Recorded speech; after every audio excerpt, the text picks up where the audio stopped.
Praeguse pimeda ja külma ajaga käivad kaasas ka haigused, kuid mitte Valgamaal Viira talus, kus elavad Virgo ja Ljudmilla Mihkelsoo. Varem teadlase elu elanud Virgo kolis maale ning tegeleb nüüd Tatra ja Meega. 2012. aasta parimate talude konkursil pärjati neid alternatiivse tegevuse kategoorias teise kohaga. Idee mul oli õige. Tähendab, et kui sa lähed pensionile, siis sa pead juba aegsasti mõtlema, mis sa pensionil hakkad tegema ja kuidas sa hakkad seal arvama. Ja see idee mul realiseerus. Nii et ma 50-aastaselt tulin siia tallu, eks ole, elama, hakkasin siin, nüüd mul praegu kõik on, hooned kõik ehitatud, ma hakkasin seda kõike taastama ja õnnestus mul ära taastada ja nüüd ma kui pensioni aeg, eks ole, nüüd ma juba 72 varsti saan, eks ole, nüüd mul on õige aeg alles tegutseda, sest ma sain kõik jalad alla, kõik võlad ära makstud, kõik Tatar kasvab, realiseerimine, tütar tuli appi. Kui suur teie talu on? Mu talu on kuskil 27-30 hektarit, eks ole, mets ja põllud ja nii linnas tervislikku viisi garanteerida ei saa. Sellest tulevad kõik haigused. Ja siis tuligi otsus, et kui mul abikaasa, üle töötamine, abikaasa töötas üle, mina töötasime üle, siis ainukene võimalus terveks saada oligi, et tuleb see tervislik eluviis, mitte niiviisi, et sõidad laupäeva püha maale, eks ole, aga nii, et eladagi seal tervislikus keskkonnas ja see õnnestus. Abikaasa on mul terve, mina olen terve. Kui sa uue alaga hakkad tegelema, siis sul tervis tuleb tagasi, siis ei tule sul Parkinsonismi, Alzheimerit, ei tule see nõdrameelsust, sest sul nüüd hiljuti see 98. aastat tõesti, et ajus, eks ole, taastuvad neuroonid ja nad taastuvad nendes ajupiirkondades, mis tegelevad uute asjadega. Nii et kui sa hakkad kardinaalselt muudad oma eluviisi, hakkad tegelema, siis see mälu või see aju hakkab töötama ja need neuroonid kasvavad intensiivsemalt. Ja kui aju läheb normaalselt tööle, siis ka teised haigused tulevad ära. Nii et see meil õnnestus. Aga ma võin selles tingimus, ma võin tegelikult oma vahenditega ja nõuannetega, mis ma olen kokku korjanud, saab isegi võib-olla mitmest tervisehädast lahti, eks ole. Seda saad ainult siis, kui sa elad maal, kui sa tegutsed. Ja nüüd mulle veel, mis mind eriti rõõmustas, et nüüd tuli see Jänedal oli talupidajate konkurss, eks ole, anti mulle teine koht, eks ole, parim Eesti talu, teine koht selle alternatiivtegevuse. Ma pean põldusid, eks ole, aga veel arendasin välja ka uued produktid ja selle üldse viisin selle eestimaise Tatra Eesti elanikkonnale ligemale. Lähme vaatame neid asju, mida Tatrast teha saab. Läheme, palun. Peale selle, et Tatart ennast saab kasvatada, käib Tatra juurde teie puhul ka mesilaste pidamine ja siin laua peal me näeme, kuidas on mesi ja Tatar omavahel seotud. Õige. Tegelikult ma see Tatraga hakkasin tegelema sellepärast, et oli vaja õiget mett.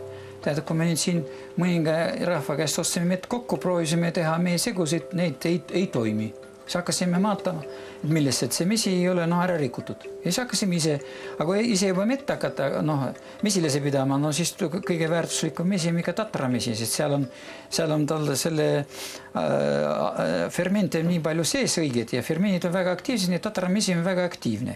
Ja ta on vere või selle oma mikroelemente koosseisu poolest on ta väga lähedane vereseerumile.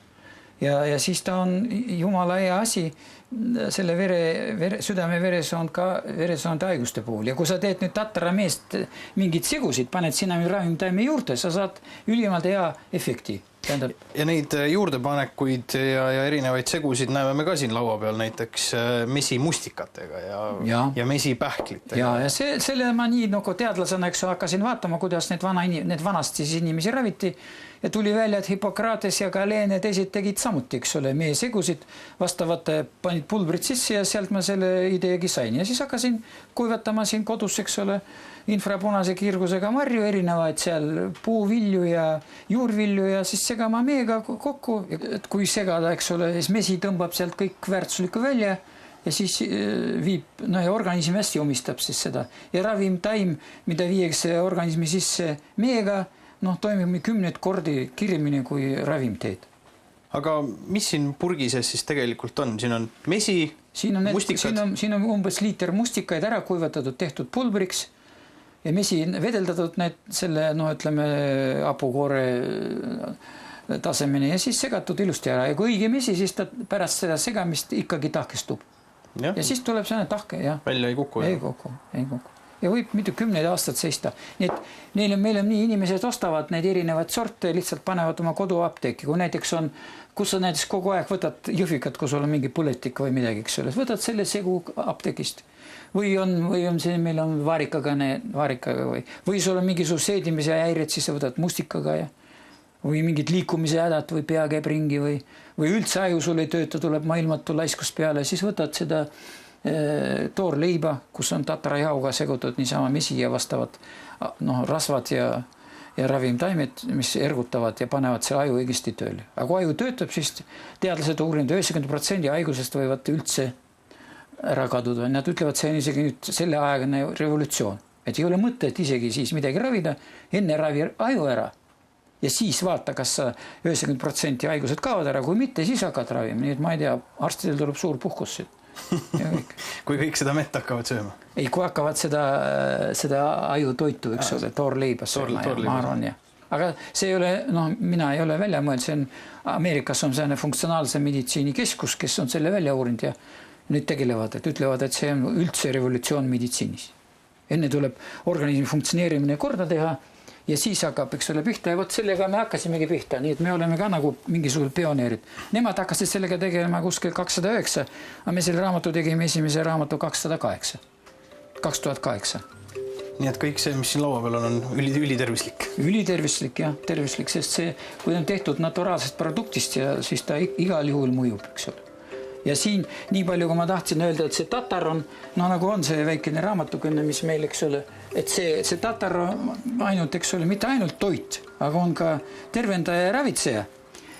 Selles mõttes, et ta aitab välja mustust välja viia ja nii edasi. Ja kui inimene, vaata linna inimene, oma linnaproduktiga, eks ole, on organismi ära saastanud. Ja nüüd, kuidas sa saad selle organismi korda teha? Sa pead sellest linnatoidust loobuma.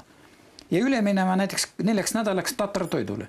Siis tatar asendab kõik ära. Sul, kui ta tatart, võtad piima juurde, hapupiimaprodukte ja siis selle ajal, kui sa sööd tatart, siis organism puhastab ennast ära ilusti praist. Ja siis hakkavad haigused korda minema. Nii et tatar on ülimalt hea, kui sa tahad minna tervisliku viisile üle. Teisiti ei saa, lihtsalt minu arvates.